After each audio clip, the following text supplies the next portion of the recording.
Assalamualaikum warahmatullahi wabarakatuh. Perkenalkan, nama saya Dinda Maharani dengan NIM 2301216066684 dan saya berasal dari Offering C.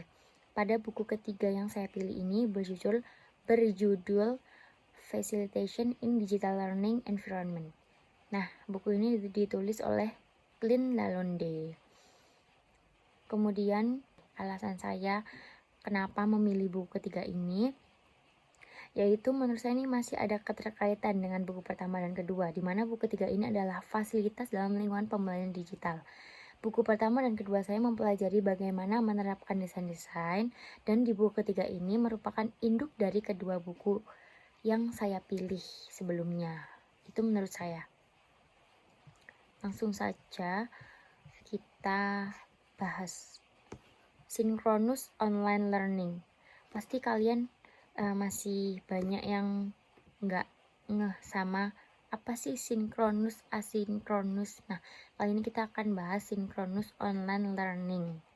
Pertama, contoh aktivitas online asinkron dulu, yaitu sering terjadi pada sistem manajemen pembelajaran seperti forum diskusi, jejak pendapat, dan survei umpan balik. Peserta didik berpartisipasi dalam kegiatan ini pada waktu yang mereka pilih sendiri. Jadi terserah, namanya juga asinkron, jadi tidak sinkron. Kemudian alternatifnya, sinkron online menggambarkan saat orang-orang berkumpul di ruang berbasis web pada waktu yang sama. Pertemuan-pertemuan seperti ini seringkali memiliki seseorang fasilitator yang bertanggung jawab untuk memandu proses kelompok selama pertemuan mereka. Kemudian, why facilitate synchronous online? Kenapa harus pakai synchronous online? Nah, aksesibilitas bagi peserta memungkinkan mereka belajar dari rumah, terhubung dari lingkungan pedesaan dan lain-lain. Jadi menghubungkan dari seluruh daerah, jadi dalam satu forum tapi tanpa berkumpul. Itu akan mengefisiensi waktu. Peluang interaksi real time antara fasilitator dan peserta untuk mendorong pembelajaran aktif peserta untuk memungkinkan ruang kelas virtual yang beragam, mungkin dengan peserta dari seluruh dunia. Jadi mengumpulkan semuanya dalam satu forum tapi tidak perlu bertemu. Sangat efisien, bukan? Kemudian ada potential limitation. Kesulitan dalam memilih waktu untuk sesi yang dapat dihadiri oleh semua peserta, yaitu zona waktu yang berbeda secara geografis, jadwal kerja, dan keluarga.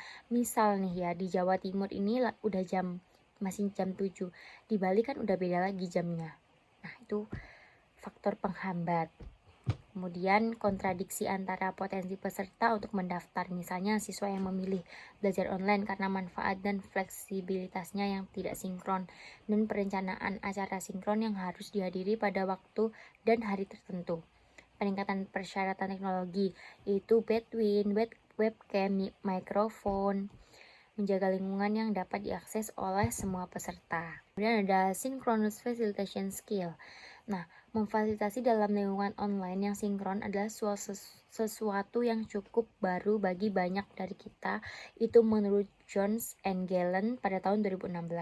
Jadi sebagai fasilitator dalam lingkungan seperti ini, kita tidak hanya harus belajar dan meningkatkan keterampilan teknis kita, tetapi kita juga meningkatkan keterampilan fasilitas kita. Ada beberapa hal yang untuk dikuasai oleh seorang pelatih virtual, yaitu literasi digital, virtual classroom fluency atau kefasihan kelas virtual, ada kecerdasan budaya, ada manajemen waktunya juga, kemudian ada penerapan prinsip belajar orang dewasanya, yaitu planning atau perencanaan, ada purpose juga atau tujuan. Ada working with CO facilitator, bekerja bersama CO. Terus ada partisipan, yaitu pesertanya, ada outcomes atau hasil. Know your tools, kenali alat Anda. Nah, kemudian ini ada designing atau merancang. Align with your learning outcome, selaras dengan hasil belajar Anda, menggunakan rencana belajar, ada membangun komunitas, pikiran pembelajaran aktif partisipatif, menyiapkan peserta, mempersiapkan diri juga tentunya, lalu ada pertimbangan praktis.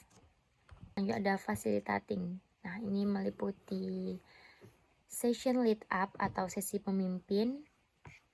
Ada pembukaan sesi juga nih di session opening. Lalu ada active participatory learning atau biasa disebut pembelajaran aktif dan partisipatif. Ada keterampilan dan kenyamanan. Ada nih visual and technique research. Terus selanjutnya adalah follow up atau biasa disebut menindaklanjuti. Pertama, follow up after synchronization, menindaklanjuti setelah sesi sinkron. Kemudian yang kedua, mengirimkan tautan ke rekaman sesi. Dan yang terakhir yaitu mengirimkan sumber daya tambahan. Sekian penjelasan buku ketiga dari saya, kurang lebihnya mohon maaf. Wassalamualaikum warahmatullahi wabarakatuh.